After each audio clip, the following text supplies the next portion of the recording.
कि जैसे रहेला चिड़ैया सब बनावा में, अरे अरे बनावा में, वैसे रखा शिव गुरु हमारो चरनावा में, वैसे रखा बाबा हमारो चरनावा में।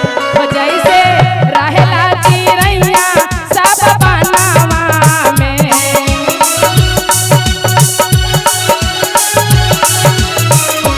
जैसे रहेला चिड़ैया सब बनावा में, तो वैसे रखा बाबा हमारो चरनावा में, वैसे रखा बाबा अपनो चरनावा में। कहो ताली बजा के मीठी मीठी भाव में।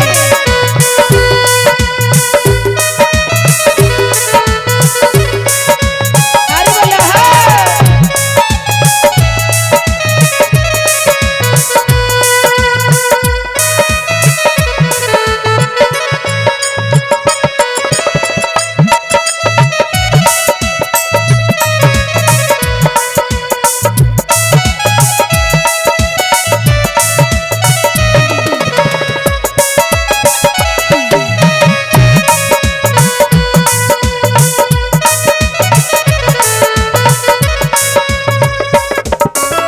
अरे जिया ताली बजाते रहिए मीठी मीठी भाव में। जय हो।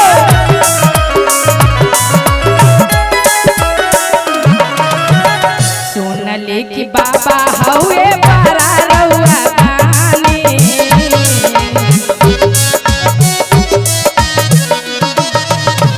तीन कर महिमा के ऋषि मुनि जानी,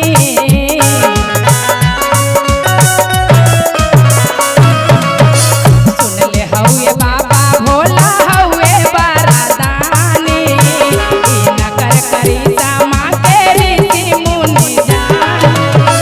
और का कहनी बाबा कबले आई बातू बाबा हो सरनावा में, कबले आई बातू हमारो यादनावा, तो जैसे रखा शिव गुरु अपनो सरनावा में, जैसे रखा बाबा हमारो सरनावा में। जैसे रहेला चिड़ैया सब बनावा में, वैसे रखा बाबा हमारो सरनावा में, जैसे रखा बाबा हमारो सरनावा में।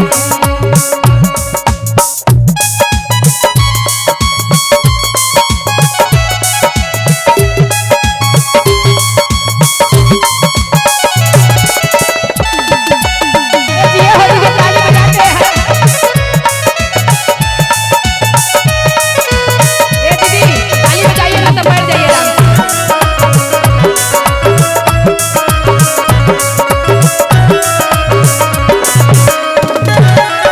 कहनी सिटिया का कि काम के चक्कर में बाबा पूजा में आवे में लेट हो गए, तो कौना भाव में करे सके। ए गुरु बना बैठिए ना।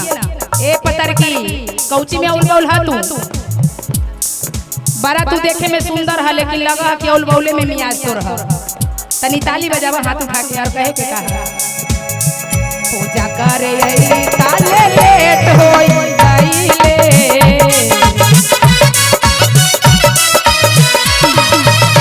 साबता का मंदिर के गेट बंद होइले,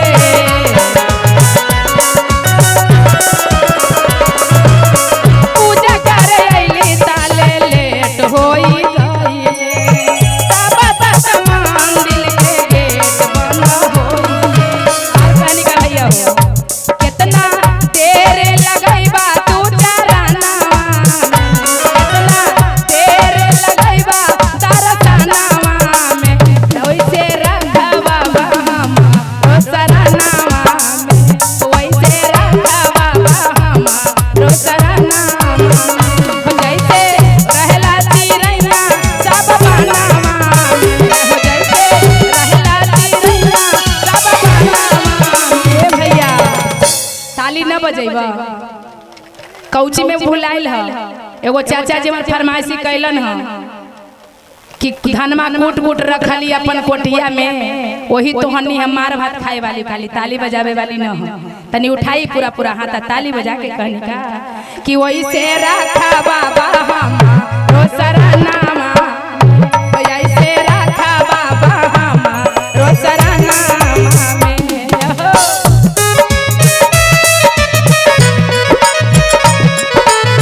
हे गुरु भैया दीदी चला चर्चा में, चला चर्चा में दीदी चला चर्चा में, चला चर्चा में दीदी चला चर्चा में।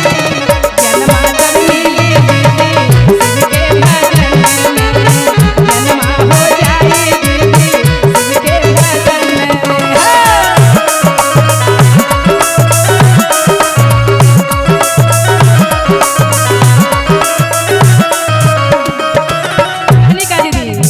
गाँव खारा जुटल बारे कैले दीपा चारा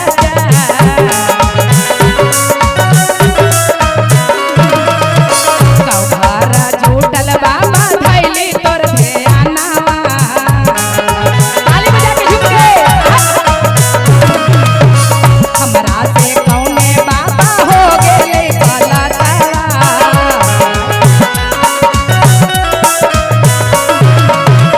कि रोजे लागल रहा तोर सरनामा में, हो रोजे लागल रहा तोर सरनामा हो सरनामा। तो वैसे रखा बाबा हमारो सरनामा में, तो वैसे रखा बाबा हमारो सरनामा में। जैसे रहला चिरैया सब बनामा में, हो जैसे रहला चिरैया सब बनामा में, तो वैसे रखा बाबा हमारो सरनामा में, तो वैसे रखा बाबा हमारो सरनामा में, वैसे रखा बाबा हमारो सरनामा में, वैसे रखा बाबा हमारो सरनामा में, वैसे रखा बाबा हमारो सरनामा में, वैसे रखा बाबा हमारो सरनामा में। बोले शंकर भगवान की।